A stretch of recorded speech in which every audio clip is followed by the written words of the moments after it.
Oh hey guys, what's up? I didn't expect to have to make a new video so quickly either, but I thought this was very important.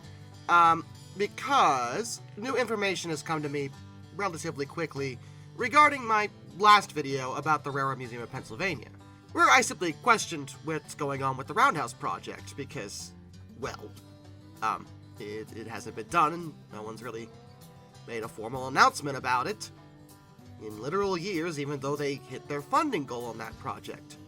And I think that's a fair question. A few even accused me of accusing the museum of something malicious, which I absolutely did not do, nor did I intend to do that.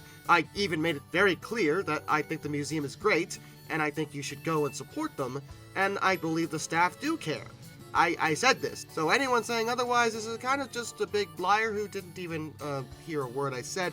But that's neither here nor there. What is important is what actually is going on, because some more polite individuals came to me with some actual legitimate information, as well as steering me towards another YouTube channel that has actual verifiable information and video of what's actually going on when it comes to the restoration part of the museum that is not accessible by, like, say, me.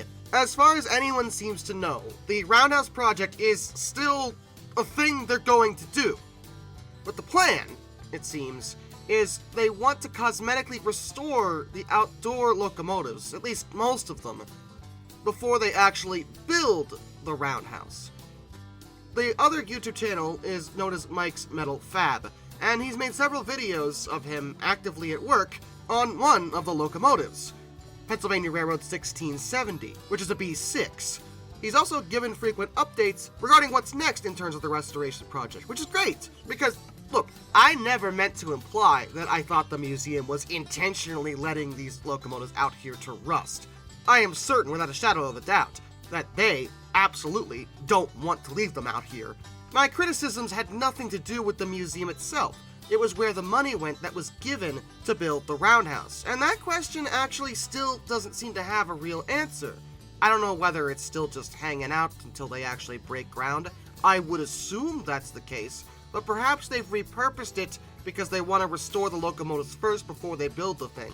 In my personal opinion, I think it actually makes more sense to build the roundhouse first, only because, well, I don't know how long it's going to take them to cosmetically restore each and every one of them, but probably a decent amount of time. And when you do that, you have to put them back outside. Then you take the next one in line and do it there.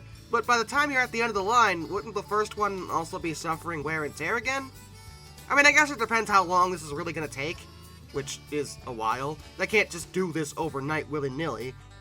They only have so many volunteers and so much cash sitting around, and I get that. But in my head, I would think the shelter would be priority, and then you could cosmetically restore them after that.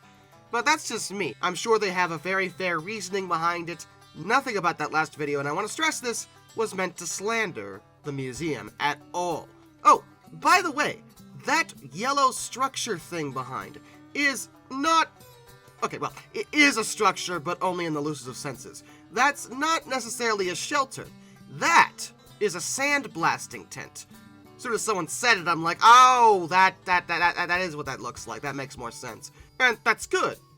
I can visually verify that they are actively restoring this stuff, and Mike's Metal Fab, of course, is doing the same thing. Now, he's quite a bit smaller than me, so I'll leave a link to his channel in the description if you want some more details. But I just wanted to provide an update and clarify the situation a bit better based off of more information that has come to me since I uploaded the video, as some people who have more involvement with the museum actually know what they're doing. Though that still raises the point of, why didn't you guys just make a statement that that was the plan? If your intention is to restore the locomotives first, great, but, like, say that? Because I went around to several sites, and a bunch of other rail fans had the same questions I did. I was not the only one confused by the situation. And in a situation like this, where there isn't anything malicious or anything like that going on, transparency is the best policy. That way no one can even get the wrong idea about things, you know? Anyway, that's all I gotta say. Take care, guys.